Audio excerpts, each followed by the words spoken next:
Hi guys, and thanks for clicking on today's video. Today we're going to be talking about two lenses that I believe every beauty photographer should have.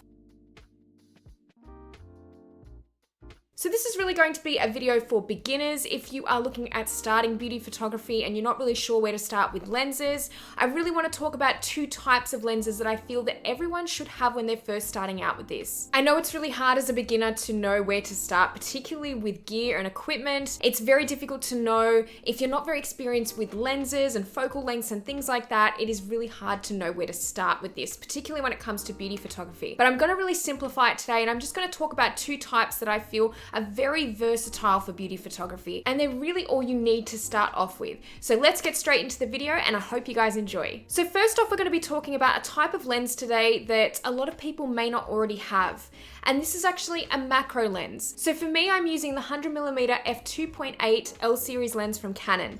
I use a 5D Mark IV to photograph, so this kind of lens is suited to those kinds of Canon DSLR cameras, and it is a really great lens for beauty photography because, as I said, it's a macro lens. So a lot of the photos that you'll see in beauty photography are very close up. They are showing really intense details with pores, with skin. You might have images that just focus on an entire eye or lips or one particular feature of the face, and to do that you really do need to invest in a macro lens. Other lenses can kind of take you so far with this, and yes, you can crop in a lot of the time. If you can't afford a macro lens, that's definitely an option. If you've got another lens that allows you to get fairly close to a person's face, you can choose to crop in. However, I think the quality really does come along with a macro lens, and it's a really important feature to have, and clients do really love it when you can get in really close for lots of details, whether it be for makeup, whether it be for skincare. So it's definitely something I recommend investing in. Now, there are a lot of macro lenses on the market, and it's very difficult to sort of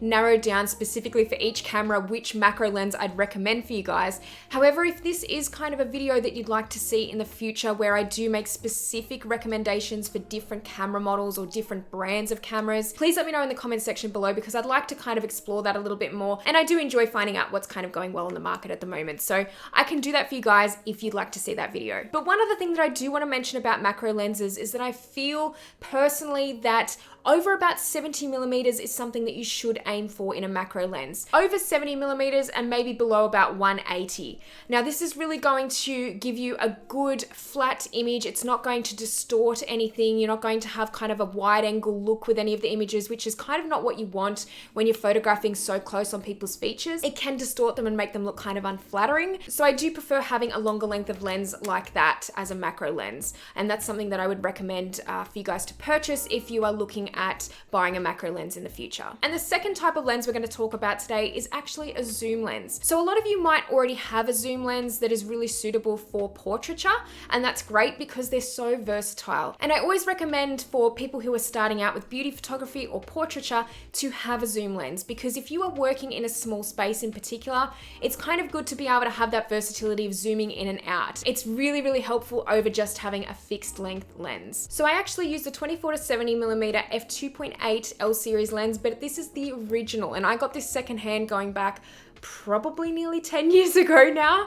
So it's a little bit embarrassing in that way. I really should upgrade to the second version. But having said that, it's always been a really great lens for me. It's been very versatile. I'm not going to give you guys a real close-up because like it's covered in makeup and glitter, and for beauty photographers, I feel like it's just impossible to keep your lenses clean and to keep your camera equipment clean sometimes. But this is a really great lens for the fact that it is versatile, as I said. So I can use this in quite small spaces, but I can also get up fairly close to a model's face to take a photo as well, and I can crop in if I need to. One thing you do want to pay attention to if you are looking at a zoom lens like this one is the focal length. In some ways, I would recommend getting a zoom lens first because I feel that it is more versatile. It gives you a little bit more room to experiment, and then getting a macro to add onto your kit as you go along. Having a zoom lens like this is also really good for photographing hair if you're looking at doing a very hair-based photo shoot, or if you're looking at doing something with jewelry as well, where you need the arms in the shots and you need to have a little bit of a wider frame, having a 24-70 or something similar, maybe like a 24-105 would also be really suitable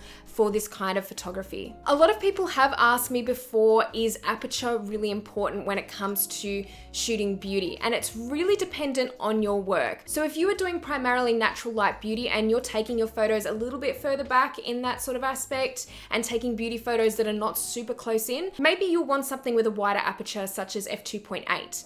Having said that, I don't believe aperture is the most important thing to look for when you are looking at getting into beauty photography. And this is because a lot of the time, beauty photographers want everything in focus, and you want as much in focus on the face as possible. You want to pick up that texture, you want to pick up that detail. And sometimes when you're shooting at very wide apertures, it just doesn't give you that kind of detail that you need. This is also something to consider if you haven't gotten into studio photography before and using a trigger or studio lights like strobes.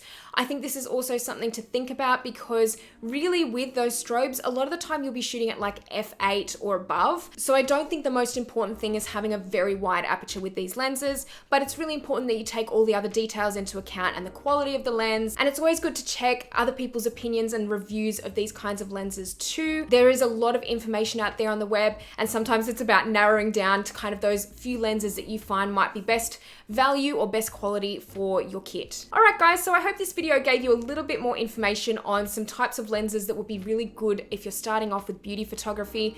If you have any questions, please leave them in the comments section below. And if you have any recommendations for macro lenses or zoom lenses that would be perfect for beauty photography as well, make sure you put them down in the comments section below, because there's a lot of beginners that watch this channel and I'm sure that they would love to know a really good starting point for their brand of camera. But as I said, if you guys want me to do this video in the future, I can definitely look into it, and let me know if you want to see that in the comments section below as well. So thank you guys so much for watching this video, and I will see you in the next one.